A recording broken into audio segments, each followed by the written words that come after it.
Welcome back sa ating mga balitang basketball. Walang sinabi ang Phoenix Suns laban sa OKC Thunder. 4-0 ang ginawa nitong si Shai mga idol laban sa Suns. Ito'y kanilang winalis. Ang kanilang final score ay 131-122. Si Booker 24 points, mayroong 6 turnovers.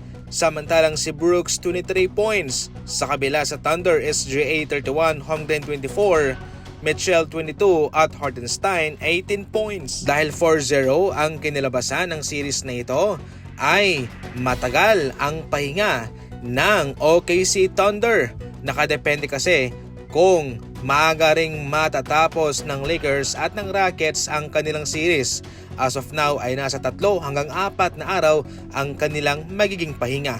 At malaking tulong po ito mga idol sa kanilang recovery sa kanilang pangatawan. Sa ibang balita naman, as of now ay wala pang karagdagang update kay Luka Doncic.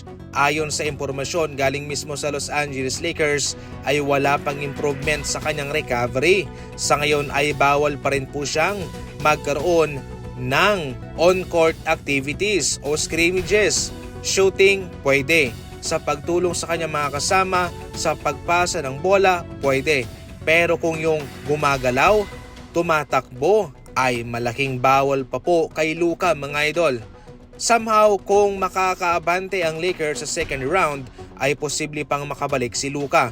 Pero base lamang sa impormasyon na wala pang improvement sa kanyang recovery ay tila matatagalan pa ang kanyang pagbabalik. Ngayon pa man ay maraming mga players ang Lakers na pwedeng maasahan habang naghihintay pa sa kanyang pagbabalik.